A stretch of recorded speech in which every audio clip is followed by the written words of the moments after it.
las más recientes relacionadas, por ejemplo, con el tema del control de las redes sociales en nuestro país en marzo de este año, o la pretendida intención de controlarla en marzo de este año, y también la represión que hubo a las protestas por el tema de Indio Maíz en abril de este año. Entonces, cuando surge el tema de las reformas a la Ley de Seguridad Social, este tema constituyó un detonante para las protestas y la represión que tuvo en contra de estudiantes, en contra de jóvenes, en contra de pobladores, que se vinieron sumando posteriormente, realmente causó que toda la sociedad rechazara toda esta violencia que estaba viniendo de parte del gobierno. Entonces, parte del informe tiene estos antecedentes, el análisis, un poco del análisis del contenido de las reformas a la Ley de Seguridad Social y cómo nos afectaban a todos y todas los nicaragüenses, especialmente a los adultos mayores que ya tienen pensiones de jubilación, y posteriormente hacemos un recuento de toda la represión que ha dejado como consecuencia 45 muertes en este contexto de violencia y de represión, más de 400 lesionados, personas detenidas ilegalmente, personas que han denunciado haber sido torturadas durante la detención, y también lo que tiene que ver con periodistas, el tema de los periodistas, de cómo han sido agredidos, de cómo fueron robados, de cómo los medios de comunicación fueron censurados en el marco de las protestas para que no transmitieran la información que estaba ocurriendo, y también cómo defensores y defensoras de derechos humanos hemos sido hostigadas en este contexto. Entonces, esta información la van a encontrar en este informe, y pues la doctora va a hacer unas conclusiones al respecto.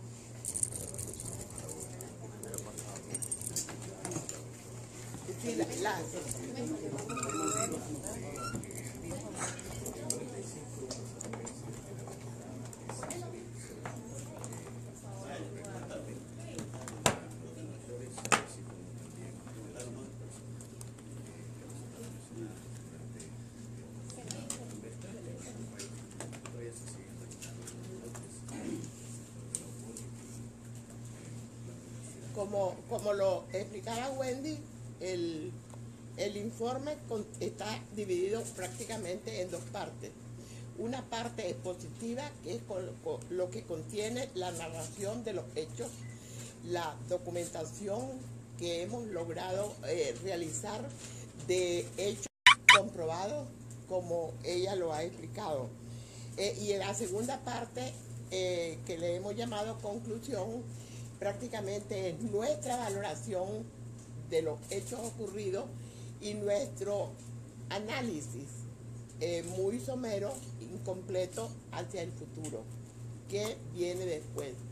¿Qué expectativas tenemos frente a lo que está ocurriendo?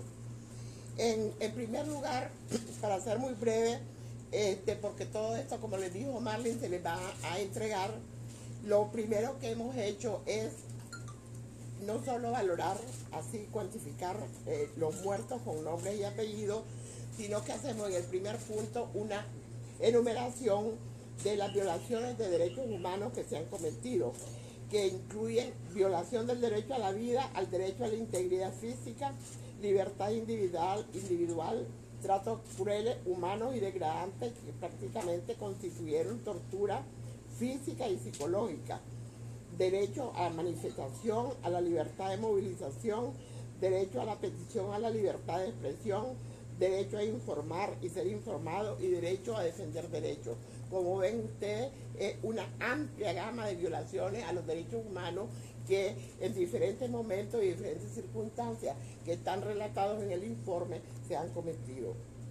En segundo lugar, va el señalamiento a que nosotros llegamos a la conclusión de quiénes son los principales responsables.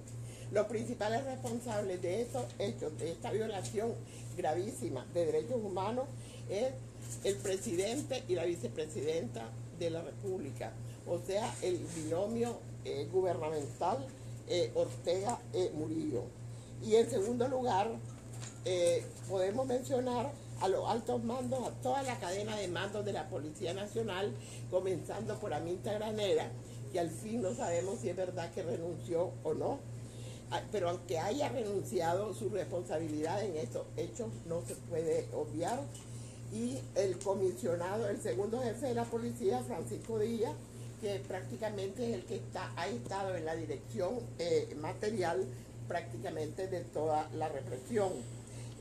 Esto no quiere decir que sean los únicos responsables, prácticamente ellos han involucrado en la comisión de toda esta represión a toda la gente que depende de ellos.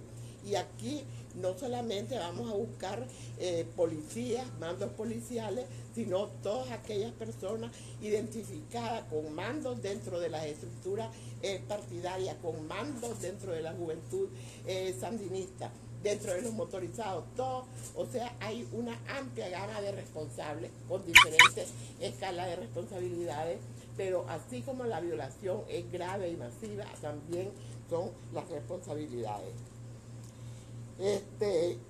Nosotros consideramos que, como lo explicaba el informe, lo adelantó Wendy, estábamos siendo prácticamente sometidos a una serie de situaciones y una serie de provocaciones a cualquier pueblo por parte del comportamiento gubernamental. No nos vamos a referir en detalle a todo lo que ha hecho durante los 10, 11 años que tiene de estar ilegalmente al frente del poder o ilegítimamente al frente del poder, pero hay 3 hechos últimamente que estaban rebasando el vaso. En primer lugar, levantó los ánimos de la población y empezó a ponerse atenta cuando anunció que iban a controlar las redes sociales. Después, nada de control hubo, sino que impulsaron al amparo de esa declaración una supuesta reforma a las leyes de familia. Con esto, incluso en una manera completamente ilegal, violando todo lo que es legalidad en cuanto a estos procedimientos, han entrado a manosear con el pretexto de reformar 4 códigos y 7 leyes. Ese procedimiento quedó prácticamente inconsulto, esto iba a seguir, pero después entonces vino el incendio a Indio Maíz. Entonces la protesta fue generalizada y además reprimida porque la tardía atención que se le daba al problema. Prácticamente en ese contexto ya se estaba reprimiendo a ambientalistas, a la gente que protestaba, e incluso quitándole la personería a organizaciones como Fundación del Río, que estaban trabajando directamente en esto.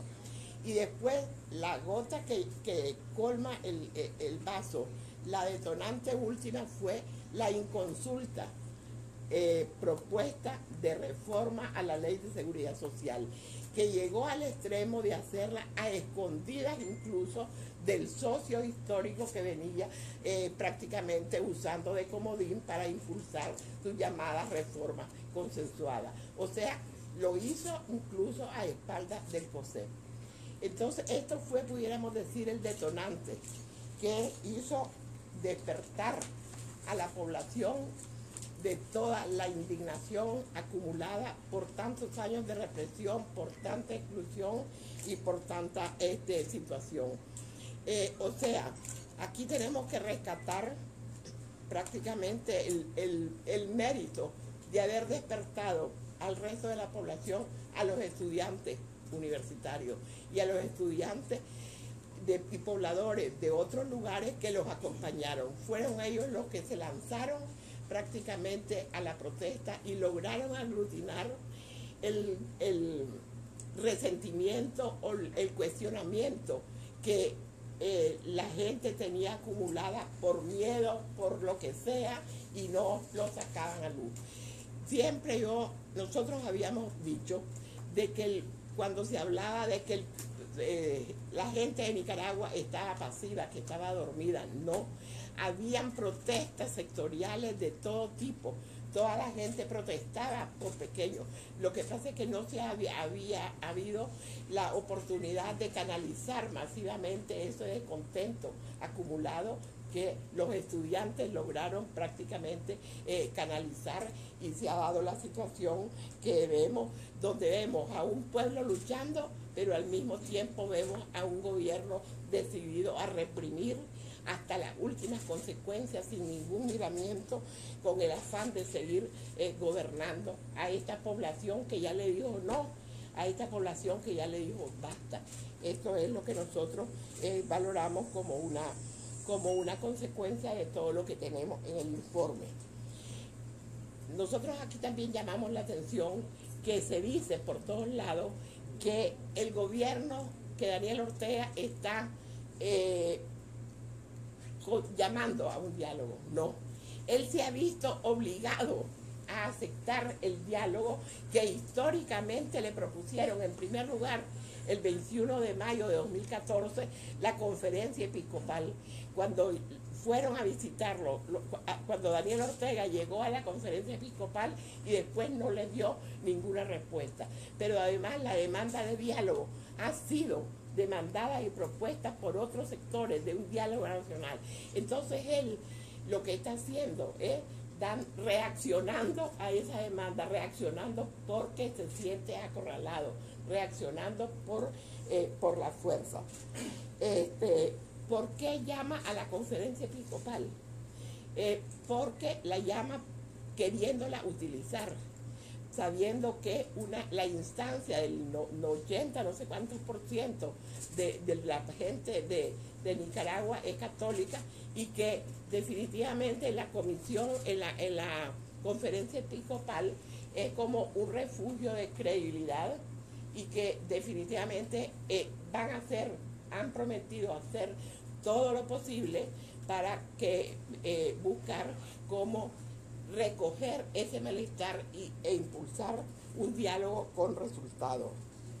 Después, entonces, el otro aspecto que nosotros queremos plantear es que definitivamente consideramos que no basta con el diálogo. La situación actual no va a tener la respuesta que necesita solo con el diálogo. El diálogo tenemos que buscar cómo apoyarlo, tenemos que buscar cómo funcione, pero va a ser un aporte importante en el momento en que Nicaragua haya llegado a un sistema democrático. Entonces hay un camino por recorrer. Y vean, nosotros como organismo de derechos humanos valoramos que es un camino muy difícil. En este momento no crean que todo ha pasado. Ustedes ya han visto el nivel de provocación que ha tenido este hombre después de todo lo que ha pasado. De ninguna manera está atendiendo las condiciones o creando las condiciones para que el diálogo prospere. El principal obstaculizador del diálogo se llama Daniel Ortega y Rosario Murillo. Él sigue con la represión, él sigue aferrado definitivamente al poder, y mantiene una atmósfera de zozobra y una atmósfera de incertidumbre, donde no sabemos hasta para dónde vamos, no sabemos reprimiendo y en seguirse manteniendo en el poder. Nosotros hemos conversado, y aquí lo planteamos con diferentes expertos, compañeros de luchadores de derechos humanos que han vivido situaciones o parecidas o con algunas semejanzas con lo que está pasando aquí.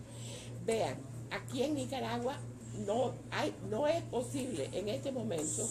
En primer lugar, queremos dejar planteado que no pensamos que una solución violenta sea el resultado, porque después de lo que voy a decir del análisis jurídico, puedan pensar que estamos apoyando una salida violenta. De ninguna manera. Aquí no, ni siquiera también queremos decirlo, hay condiciones para eso. Pero una solución jurídica es imposible pensarlo. No podemos pensar en una situación parecida a la del Perú, donde el presidente de la República, cuestionado responsablemente antes de la Cumbre de las Américas, decidió renunciar, y lo sucedió su vicepresidente. ¿Qué pasaría aquí? Que quien nos quedaría, la sucesora constitucional, sería precisamente Rosario Murillo. Vamos a suponer que logremos llegar a presionar al máximo y a crear las condiciones políticas para que la pareja presidencial, que es responsable de todo lo que aquí pasa, en conjunto se vayan. ¿Qué es lo que establece la Constitución después de eso. No puede haber un vacío de poder. El que ocuparía el cargo sería el impresentable Gustavo Porras. Entonces, también responsable de todo lo que está ocurriendo aquí en este país. Entonces, definitivamente él, vean la perversidad, creó el andamiaje perfecto para que a través de una constitución, y como la ha reformado y todo, para que esta fuera papel mojado y no se pudiera de ninguna manera buscar una salida. Hay otra gente que nos han planteado, acuérdense cuando se resolvió el problema de la guerra en 1990. Y entre los acuerdos de Zapuán y Equipula, Daniel se fue a negociar a El Salvador el adelanto de las elecciones. Aquí en estas condiciones no puede haber ser una solución un adelanto de elecciones. En aquel momento lo hubo porque había un sistema electoral creíble y soportado y una persona íntegra al frente de este Consejo Electoral, como fue Mariano Fiallo Oyanguren, que tuvo la entereza de contar adecuadamente los votos y decir que el pueblo de Nicaragua había votado por doña Violeta. Eso es imposible. ¿Se imaginan ustedes este Consejo Electoral llamando a elecciones? Vuelve a decir que este hombre ganó las elecciones, o el títere que quiera poner. Entonces, estamos en una situación bien difícil. No es que querramos seguir en la protesta, seguir en el reclamo, pero no hay salida jurídica. Pensamos que tampoco tenemos que pensar que el diálogo va a ser la panacea y la solución de todos los problemas. No, será un coadyuvante importante. Si tenemos también como pueblo, como sectores organizados, la capacidad de aprovechar esa instancia. Vean, hay que ver cuáles son las limitaciones que tienen. No se puede saturar con demandas, proponerle la solución de demandas que no hemos sido capaces o que se nos han impuesto durante tanto tiempo. Esto puede producir una propuesta de camino en un futuro, pero aquí se impone la adopción de otras medidas que no se van a encontrar definitivamente en el diálogo. Y lo primero que tenemos que hacer es buscar cómo se haga justicia. No se puede impulsar un cambio sobre un charco de sangre.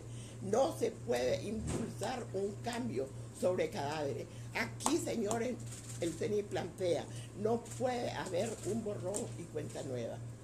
Tampoco podemos tener o creer que la Comisión de la Verdad, convocada precisamente por Gustavo Porras, va a aportar alguna solución.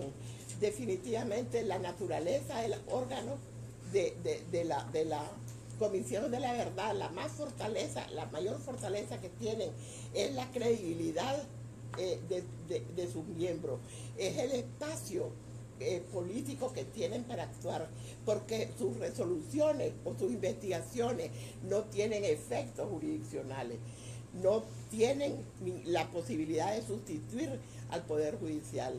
Y aquí hay que luchar por un Poder Judicial independiente, porque ¿de qué serviría una Comisión de la Verdad con un Poder Judicial completamente sometido al régimen de Daniel Ortega, como lo vimos el 30, cuando la presidenta de la Corte Suprema de Justicia estaba vergonzosamente sentada aplaudiendo al lado de los torturadores y al lado de los violadores de los derechos humanos en este país?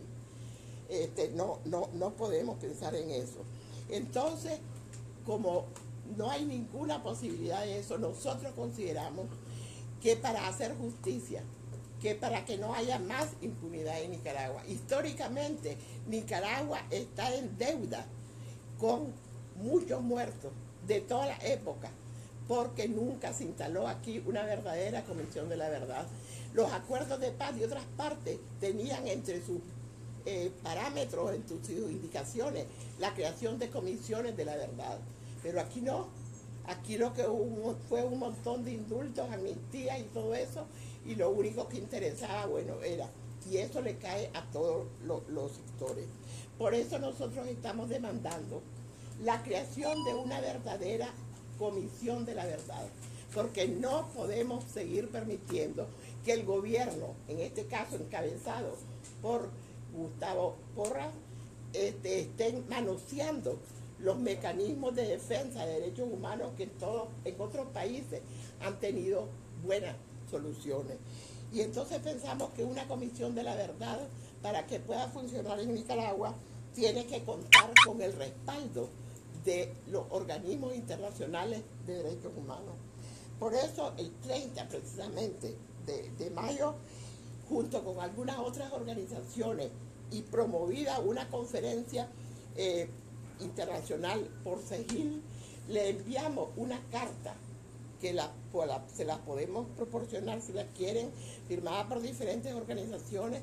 Se la mandamos a la Comisión Interamericana de Derechos Humanos, precisamente pidiéndole eso, pidiendo su apoyo para buscar cómo encontrar y que reiteren con fuerza su demanda de venir a Nicaragua. Hemos recibido,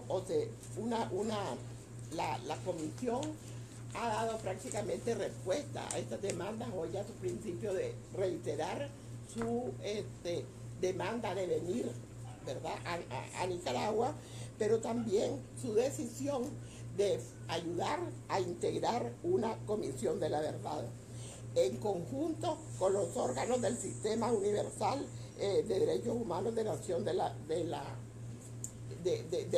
Unidas y con los actores internacionales de derechos humanos y nacionales independientes. Eso es lo que plantea la Comisión Interamericana de Derechos Humanos. Pero ya ustedes saben que el gobierno prácticamente, ya en medio del diálogo, ha rechazado prácticamente la solicitud que desde hace 9 años le viene pidiendo la comisión de venir. Aquí tenemos la respuesta, la comunicación de la Comisión Interamericana con lo que el gobierno le dijo en relación a su posible venida.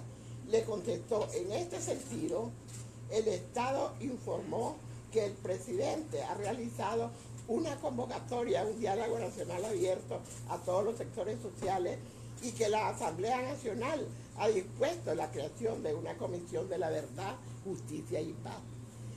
Esto es el gobierno avalando esta comisión de la verdad y queriendo contraponerla a la solicitud de la Comisión Interamericana de Derechos Humanos. Prácticamente ha rechazado su presencia y oportuna colaboración aquí en el país. Entonces está cerrando, sigue la represión interna, está cerrando todos los espacios de colaboración a nivel internacional. Entonces, ante esta situación, nosotros pensamos que esta lucha no ha terminado. En primer lugar, queremos condenar con indignación todas las represiones, todas las 45 muertes comprobadas. Nosotros, como CENIL, con dolor hemos llegado a ese número. No quisiéramos añadir a esta lista ni un nombre más. Y toda la serie de violaciones a los derechos humanos que, como se los dijo Wendy, están en el informe. Nosotros condenamos directamente por estos crímenes cometidos Daniel Ortega y Rosario Murillo y todo su gobierno prácticamente. Allí hay muchos manchados de sangre, personas plenamente identificadas y que vamos a sacar en otros informes. Por ejemplo, así como es criminal usar a las fuerzas del orden, a la policía para reprimir, mucho más criminal es usar a los medios de salud para reprimir. Y Sonia Castro, según todas las declaraciones y videos que tenemos, jugó un rol gravísimo en la represión nefasta que hubo en León. Y aquí vemos con miedo, con mucho cuidado, con ocultamiento de información a todo el sistema de salud. Entonces están usando el sistema de salud, nos atrevemos a adelantarlo, y que junto con la policía están impulsando la represión. Definitivamente esto no puede continuar. Tenemos que seguir apoyando la lucha estudiantil. Tenemos que coadyuvar para que encuentren en ellos la unificación necesaria que necesitan para que sus planteamientos sean concretos, serios y respaldados por toda la población. El CENI se compromete ante los muertos, ante esta sangre derramada, ante sus familiares y ante ustedes a seguir acompañando esta lucha a costa de lo que sea. Esa es nuestra conclusión y este es un informe que, como les decía Marlene, está cortado hasta abril y lamentablemente tenemos que seguir documentando. No podemos únicamente quedarnos con declaraciones, con anuncios de situaciones, tenemos que documentar los hechos para que pasen a la historia y no se olviden. Doctora, por favor, ¿podría resumirnos cuántos muertos, cuántos heridos, desaparecidos son en total los que detenidos, lesionados, heridos, propiedades destruidas? Sí. Vean, nosotros tenemos, pero tal vez Wendy puede completar también, porque lamentablemente tenemos 45 muertos confirmados. De esos 45 muertos confirmados, con sus nombres, lugar donde viven, circunstancias en que murieron y todo, y contactos incluso que Marlene, que es la encargada de eso, ha establecido con muchos familiares, son hasta este momento lamentablemente 45. Yo no quisiera encontrarme de nuevo con ustedes y decirles que hay uno más. No quiero un muerto más en esta lista, pero sabemos que en los hospitales hay gente que todavía está en cuidados intensivos, pero eso no lo pudimos comprobar porque no hemos tenido acceso a información verificada dentro del sistema. Después de eso, nosotros le queríamos decir que de estos 45 muertos, nosotros tenemos ya expedientes levantados con las epicrisis, con todo comprobado, 19 denuncias.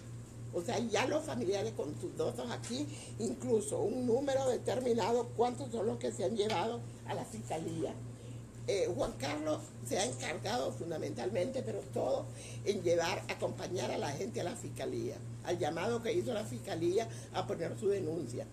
No porque creamos que allí va a haber una respuesta justa, sino porque definitivamente, como decimos en Nicaragua, tenemos que marcar tarjeta, tenemos que ponerlos contra la pared llevándoles las evidencias y después esperar que no van a hacer nada. Pero además es un requisito que muchas veces es necesario para acceder a la justicia internacional. Después, ¿qué otros datos quieren? Desaparecidos. 16 casos. Bueno, de estos 16 casos se han llevado ante la fiscalía. Si quieres seguir dando más datos. También me gustaría saber que han llegado algunas cartas donde los familiares dicen que no, o sea, que si para retirar los cadáveres no poner denuncia, ¿cuántos han recepcionado al respecto y en qué lugares? Nosotros tenemos en los expedientes, ¿cuántos? ¿Dos?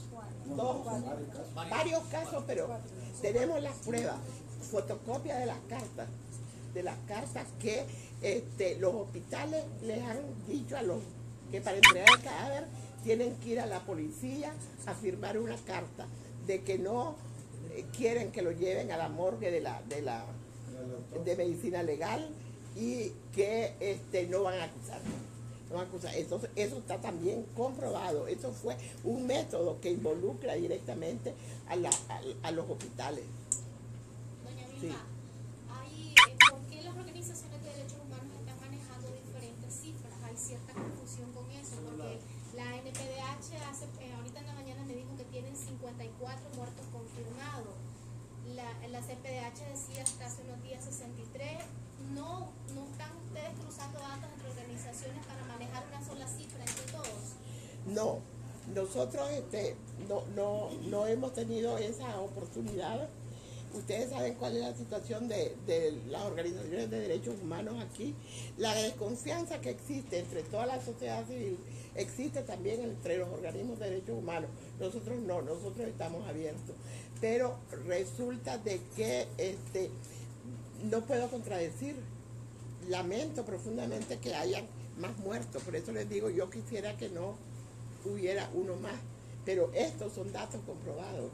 No sé, yo espero, yo pienso de que si de aquí se impulsa un verdadero proceso de investigación con el monitoreo y acompañamiento internacional, habrá el momento en que nos sentemos y juntemos y contrastemos definitivamente datos. Pero muchos de los muertos tenemos otras fuentes con las cuales contrastar nuestros datos, por ejemplo con Confidencial e incluso con la prensa e incluso, bueno, algunos otros medios han ya repetido fuentes de otros lados. Pero esa es la verdadera situación. Ahora, la postura de ustedes en cuanto a la CID, algunos expertos dicen que todavía se puede invocar la Carta Democrática a través de la OEA para exigir que la CID venga. Sí, vean, nosotros una de las cosas que le planteamos a la Comisión Interamericana de Derechos Humanos cuando estábamos en la conversación fue que tenían que recurrir a los órganos políticos de la OEA. Y la Carta Democrática Interamericana la tiene que aplicar prácticamente el Consejo Permanente de la OEA. Entonces, nosotros lamentablemente tenemos que decir, esto no lo logramos incluir aquí, no lo incluimos aquí porque no es una cosa conclusiva. Hemos perdido, pero la verdad es que nunca le hemos tenido alguna expectativa frente a las posibilidades de acompañamiento a la situación antidemocrática que vive Nicaragua por parte del secretario general Almagro. Y si ustedes se dan cuenta de lo que acaba de pasar, el día 26 de abril, en medio de toda la masacre, vino Penco a escondidas y se fue a reunir con la presidencia, con la Cancillería, no sabemos, estuvo escondido y salió de Nicaragua el 28. Dicen que va a volver y va a volver ya con una propuesta de implementación del ¿cómo se llama? Del acuerdo de entendimiento, donde propone ya una reforma electoral. Lo que está buscando con esto Daniel Ortega y la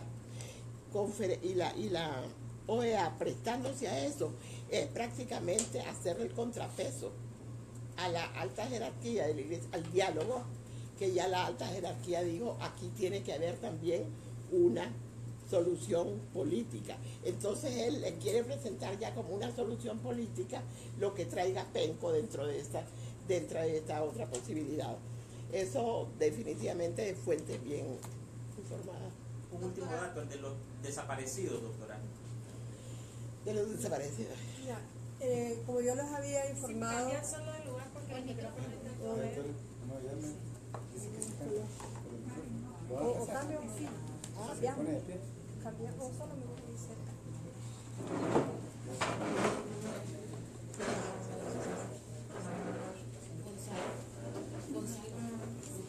La grabadora que está entre esos dos micrófonos de grabadorcito pequeño, no sé si está grabando. En los primeros días, o sea, entre lo que fue el 19, 20 y 21, nosotros llegamos a tener un registro hasta de 30 personas desaparecidas y de también 47 personas detenidas. O sea, esa fue la lista inicial que tuvimos.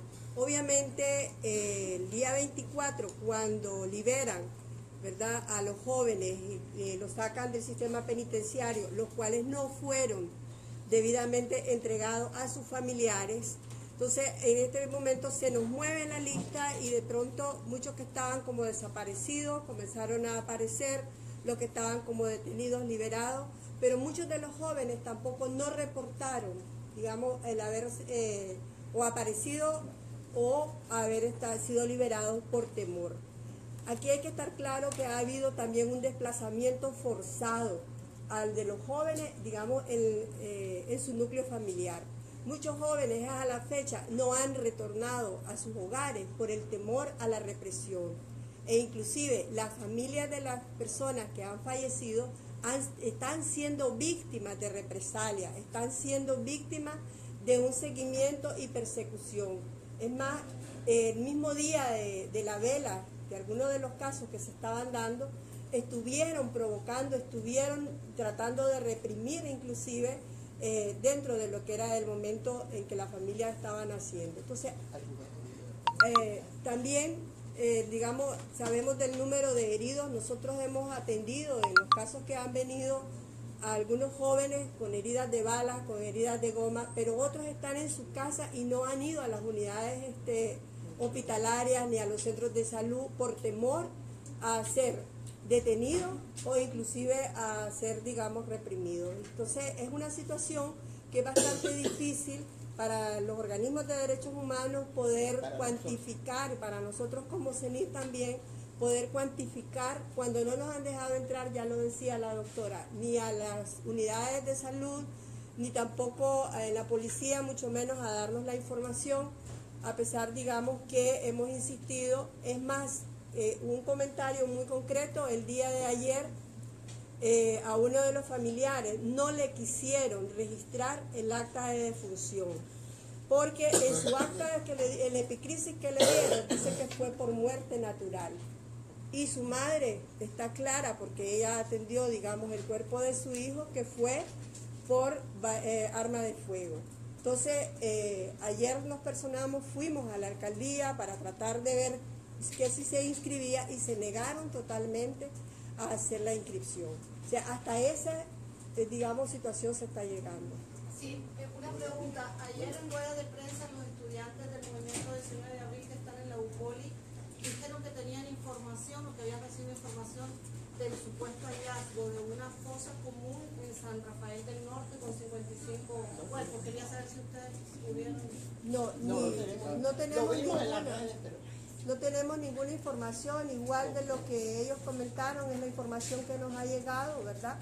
En el momento nosotros nos hemos centrado, como bien lo decía, en hacer las verificaciones con las familias en cuanto a los fallecidos, también las verificaciones de los detenidos. El CENIR en menos de 3-4 días ha atendido 89 denuncias, ¿verdad? De todos los casos han venido jóvenes detenidos, han venido familiares simplemente a decir que están detenidos o privados de libertad, que ni siquiera los dejan ver.